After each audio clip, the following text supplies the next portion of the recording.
નમસ્તે વિદ્યાર્થી મિત્રો, જય શ્રી કૃષ્ણ. આજે આપણે ધોરણ 5 કયું લેવાનું છે? ધોરણ 5 વિષય હિન્દી, અને એમાં જોવાનો છે વ્યાકરણ વિભાગ. તો વ્યાકરણ વિભાગની અંદર આપણે જોવાનું છે કહાની. શું જોવાનું છે? કહાની. અને કહાનીનું નામ છે ચરવાહા ઓર બાઘ. શું નામ છે કહાનીનું? ચરવાહા ઓર બાઘ.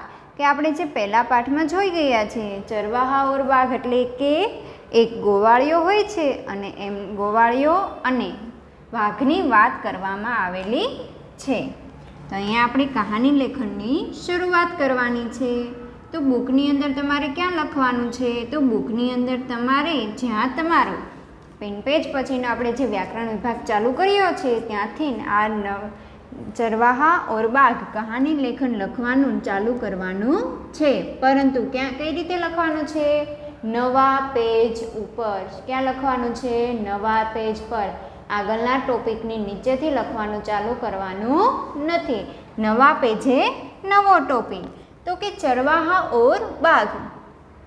એક ગોવાળિયો હોય છે. એ ગોવાળિયો દરરોજ પોતાના ઘેટા બકરા ચરાવવા માટે જાય છે. કેમ કે ઘેટા બકરા જે ચરાવે અને જે દૂધ મળે એમાંથી જ એ પોતાનો ગુજારો ચલાવે છે. તો એ દરરોજ ઘેટા બકરા ચરાવવા જાય છે અને એમાં અચાનક એક દિવસ એને એમ થાય છે કે આજે હું કંઈક મસ્તી કરું, શરારત કરવાનું મન થાય છે. તો એ વાઘ ન આવ્યો હોવા છતાં પણ શું કહે છે? જોર જોરથી બોલવા લાગે છે કે વાઘ આવ્યો, વાઘ આવ્યો. તો આજુબાજુના જે ખેતરોમાં કામ કરતા હતા ખેડૂતો, તે આ અવાજ સાંભળીને આ જે ગોવાળ છે એમની પાસે આવે છે અને જોવે છે ગામવાળા કે વાઘ ક્યાં છે, પણ ક્યાંય વાઘ જોવા મળતો નથી. અને છેલ્લે શું કહે છે ગોવાળ? કે હું તો મસ્તી કરતો હતો. એવી રીતે એમને 2-3 દિવસ એવું કર્યું. તો એવી રીતે પછી 2-3 દિવસ એવું કર્યું એટલે ખેડૂતને શું થયું કે આને તો મસ્તી કરવાની આદત પડી ગઈ છે, હેરાન કરે છે ખોટે ખોટા. તો એક દિવસ સાચે જ વાઘ આવે છે. તો એક દિવસ સાચે વાઘ આવ્યો ને આ ગોવાળિયો જોર જોરથી રાયડું નાખવા માંડ્યો કે વાઘ આવ્યો, વાઘ આવ્યો. પણ ખેડૂતોએ શું વિચાર્યું હતું કે આ તો મસ્તી કરે છે, આગળ પણ એને આવી મસ્તી કરેલી છે, તો આજે પણ એ મસ્તી જ કરે છે. તો કોઈ એની મદદ કરવા જતું નથી. અને વાઘ આવે છે અને એનું એક ઘેટું લઈ જાય છે અને ત્યારે એને શું થાય છે? નુકસાન થાય છે. એક ઘેટું ખાઈ જાય છે તો એ તો એનું નુકસાન જ થયું. અને કોઈ એની મદદ કરવા માટે આવતું નથી. ત્યારે ગોવાળિયાને શું શીખ મળી હતી? કે ખોટી રીતે આપણે કોઈને હેરાન કરવા જોઈએ નહીં. કે જ્યારે આપણે સમય આવે દુઃખનો ત્યારે પણ આપણી મદદ કરવા માટે પછી કોઈ આવતું નથી. તો હવે આ હતી કહાની. ગુજરાતીમાં આપણે જોઈએ. હવે આપણે હિન્દીમાં બુકની અંદર સારા અક્ષરે વ્યવસ્થિત રીતે લખવાની છે. તો પેરેગ્રાફ પાડીશું.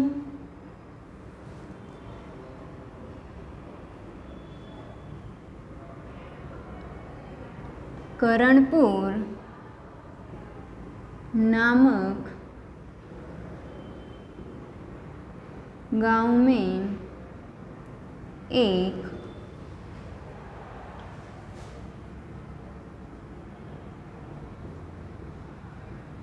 चरवाहा रहता था. कि करणपुर नामना गांव में एक गोवाल रहतो हतो. वह भेड़ बकरियां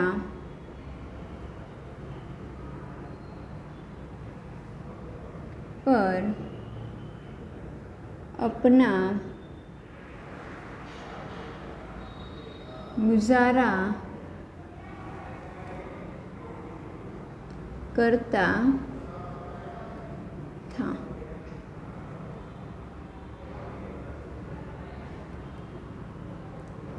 हर रोज की तरह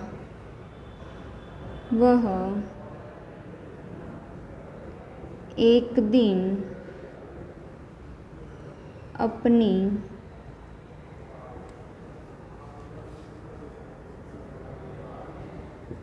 भेड़ बकरियां लेकर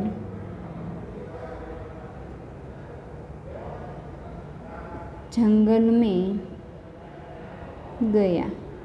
કે દરરોજની જેમ જ એક દિવસ ગોવાળ છે પોતાની ગાયને ભેડ બકરીયા એટલે કે શું આવશે ભેડ બકરીયા કેટલીક ઘેટા બકરા લઈને ક્યાં જાય છે? જંગલમાં જાય છે.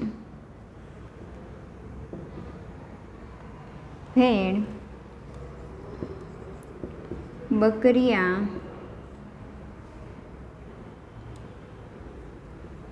ચરને લગી.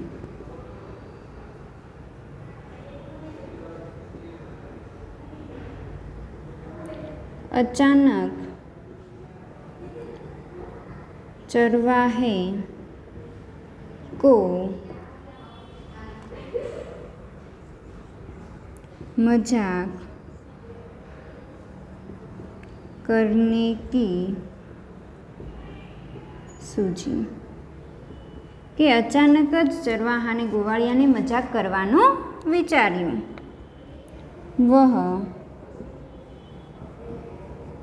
जोर जोर से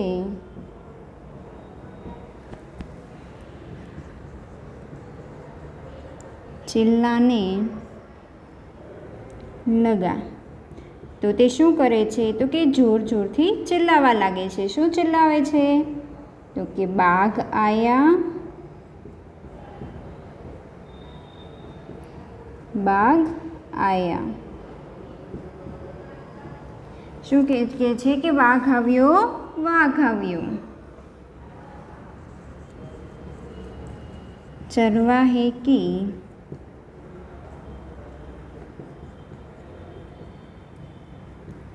चिल्लाहट से सुनकर आसपास के खेतों से लोग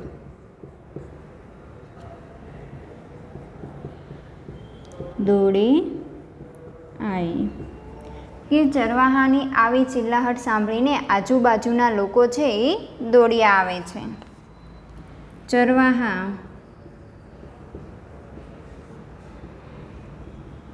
હસને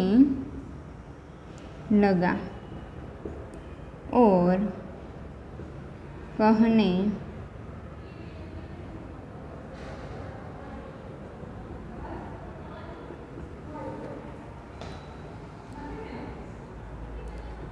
लगा, मैं तो मजाक कर रहा था. શું કહે છે કે હું તો મજાક કરી રહ્યો હતો. लोग चरवाहे की बात सुनकर उसको कोसते हुए वापस लौट ગઈ. કે ચરવાહાની આવી વાત સાંભળીને ગામના લોકો એને કોસકે એટલે કે એને નફરત ભર્યું આમ તિરસ્કાર ભર્યું જોઈને ત્યાંથી ચાલ્યા ગયા કે આવી મસ્તી થોડી કરાતી હશે, અમે કેવું કામ કરતા હોઈએ, ખેતરમાં કામ કરતા હતા ને એને બચાવવા માટે અહીં આવ્યા ને આ છેલ્લે શું કહે છે કે મેં તો મસ્તી કર રહા થા.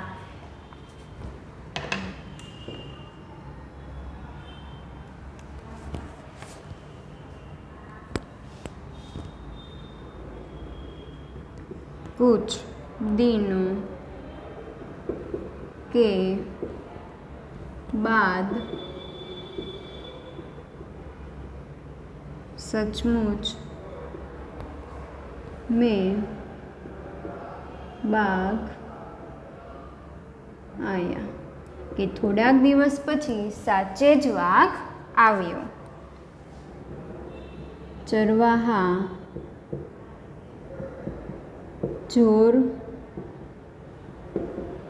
जोर से कि गोवाळियो छे ए जोर जोर थी चिल्लाने लगा।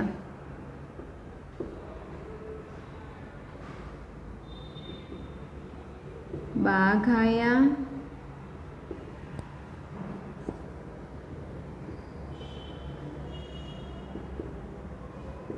बाघ आया।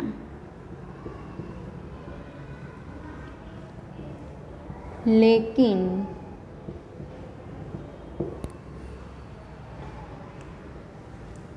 लोगों ने सोचा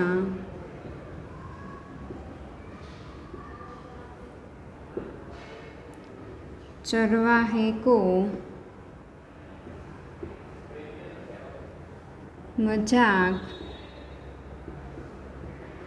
करने की आदत है। वह मजाक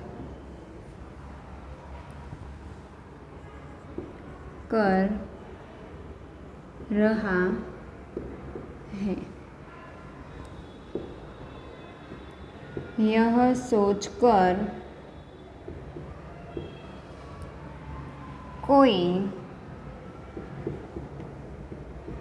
भी मदद करने के लिए नहीं आया। એ આ વિચારીને જ ચરવાહાની કોઈ મદદ કરવા આવ્યું નહીં। બાઘ एक भेड़ लेकर चला गया કે વાઘ છે એક એ ઘેટાને લઈને ચાલ્યો જાય છે। ચરવાહા हाथ मलकर रह गया।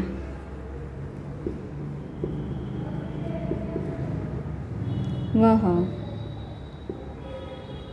रोने लगा कि ते रड़वा लागे छे।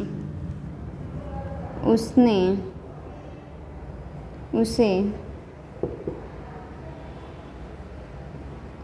अपनी बुरी आदत के कारण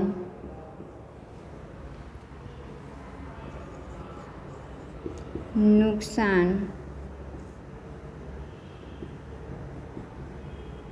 झेलना पड़ा।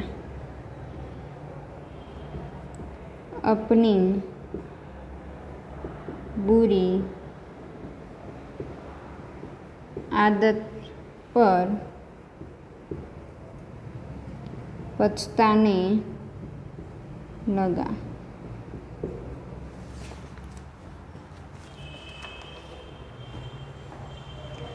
શું થાય છે તો આપણે ફરી એક વખત નજર નાખી દઈએ કે કરણપુર नामक गांव में एक चरवाहा रहता था। કે કરણપુર નામનું ગામ છે એમાં કોણ રહેતું હતું? એક ગોવાળ રહેતો હતો। वह भेड़ बकरिया पर अपना गुजारा करता था। તે ભેડ બકરીયા ઉપર એટલે કે ઘેટા બકરા ઉપર પોતાના જીવનનો ગુજારો કરી રહ્યો હતો। हर रोज की तरह वह एक दिन अपनी भेड़ बकरियां लेकर जंगल में गया। कि दररोजनी जेम ते एक दिवस पण पोताना घेटा बकरा लईने जंगलमां जाय छे। भेड़ बकरिया चरने लगी थी कि भेड़ बकरिया घेटा बकरा छे ए चरवा लाग्या हता। अचानक चरवाहे को मजाक करने की सूझी कि अचानक चरवाहा ने मजाक करवानो विचार्यो। वह जोर जोर से चिल्लाने लग ते जोर जोर थी चिल्लावा लागे छे, बाघ आया, बाघ आया। कि अचानक एने मजाक करवानो विचार्यो अने जोर जोरथी चिल्लावा लागे छे कि वाघ आव्यो, वाघ आव्यो। चरवाहे की चिल्लाहट सुनकर आसपास के खेतों से लोग दौड़े आए। कि चरवाहा ने आवो, आ वाघ आव्यो अवाज सांभळीने आजूबाजूना बधा लोको आ चरवाहानी मदद करवा माटे दौड़िया आवे छे। चरवाहा हंसने लगा कि जेवा बधा लोको आवे छे तो चरवाहा शुं करे छे, हंसे छे और कहने लगा, मैं तो मजाक कर रहा था। शुं कहे छे कि हूँ तो मजाक करी रह्यो हतो। लोग चरवाहे की बात सुनकर उसको कोसते हुए वापस लौट गए। कि लोको आनी बात सांभळीने ने कोसता कोसता त्यांथी चाल्या जाय छे। कुछ दिनों के बाद सचमुच में बाघ आया। कि थोड़ा दिवसों पछी साचे ज वाघ आव्यो। चरवाहा जोर जोर से चिल्लाने लगा कि गोवाळ छे ए जोर जोरथी चिल्लावा लागे छे, बाघ आया, बाघ आव्या। कि जोर जोरथी चिल्लावा लागे छे, अवाज करे छे कि वाघ आव्यो, वाघ आव्यो। लेकिन लोगों ने सोचा चरवाहे को मजाक करने की आदत है। परंतु लोगोए विचार्યું कि चरवाहाने तो गोवाळियाने आवी मजाक करवानी आदत छे। वह मजाक कर रहा है कि मजाक ज करी रह्यो छे। यह सोचकर कोई भी मदद करने के लिए नहीं आया। कि आ विचारीने एनी कोई पण मदद करवा माटे आव्यो नहीं। बाघ एक भेड़ लेकर चला गया। कि वाघ आव्यो अने एक एनुं घेंटुं लईने वयो गयो। चरवाहा हाथ मलकर रह गया। हाथ मलकर एटले कि ते बैठो बैठो जोतो रह्यो। वह रोने लगा, रोवा लाग्यो, रड़वा लाग्यो। उसे अपनी बुरी आदत के कारण नुकसान झेलना पड़ा। कि एने पोतानी खराब आदत ने कारणे नुकसान भोगववू पड्युं। अपनी बुरी आदत पर पछताने लगा। कि पोतानी खराब आदत छे ए जोईने पछतावा लाग्यो कि आमे शुं कर्युं, मैं मारा पग उपर ज कुवाड़ी मारी, शुं काम? केम के ज्यारे वाघ आव्यो ज नहोतो त्यारे ए एवी खोटी मजाक करतो हतो कि वाघ आव्यो छे, वाघ आव्यो छे। परंतु ज्यारे साचे ज वाघ आव्यो त्यारे एमनी मदद माटे कोई आव्युं ना हतुं। तो एमने ए पछतावो थयो कि मैं आ मारी खराब आदतने कारणे मारे आवुं नुकसान भोगववू पड्युं। तो आ हती आपणी कहानी लेखन। कहानीमां शुं छे, चरवाहा और वाघ ए कहानीनुं शीर्षक छे। तो हवे આપણે આ કહાની છે એ પાકી બુકમાં ફરી એક વખત કહી દઉં છું। પાકી બુકમાં પિન પેજ પછી સારા અક્ષરે વ્યવસ્થિત રીતે લખવાની છે, પેનથી લખવાનું છે, ચેકાચેકી કરવાનું નથી અને વ્હાઇટનરનો યુઝ પણ કરવાનો નથી। જો તમારે ચેકો પડે, ધારો કે અહીંયા લખ્યું છે નુકસાન, અને જો તમારે ચેકો પડે તો એક જ આમ લીટી કરવાની છે, આવી રીતે આમ ચેકાચેકી કરવાની નથી। પડી ખબર? આવી રીતે એક જ લીટી કરીને કરવાનું છે, આવી રીતે ચેકાચેકી કરવાનો નથી। ફરી એક વખત કહી દઉં છું, વ્યવસ્થિત સારા અક્ષરે લખવાનું છે। 2 મિનિટ માટે સ્ક્રીન ઉપર રાખું છું કે જેથી કરીને તમે આનો સ્ક્રીનશોટ પાડીને સારા અક્ષરે હોમવર્કમાં લખી શકો અને પાકી પણ કરવાની રહેશે। Thank you.